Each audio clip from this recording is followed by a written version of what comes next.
அண்ணா ஒரு ஹெல்ப்பு, இந்த அட்ரஸ் கொஞ்சம் பாருங்களேன். கொஞ்சம் எழுந்தேன். இதில் இப்போ செல்லில் இருக்கு. இது கோயம்பேடு பஸ் ஸ்டாண்டுக்கு எப்படி நான் போனேன்?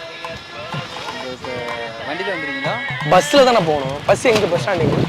இப்போ நீங்கள் அங்கே போயிடலாம். இங்கேயா? ஆமாங்க. சரி, ஓகேண்ணா. ஓகே, ரொம்ப நன்றி. பஸ் அப்படி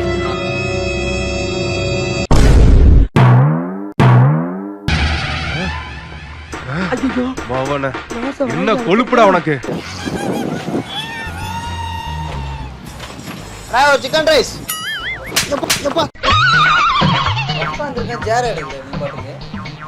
என்னாச்சுண்ணா? கடையோட சேர் நான் எடுத்து உட்கார்றேன். உட்காராங்களே, சேர் கிடக்கல.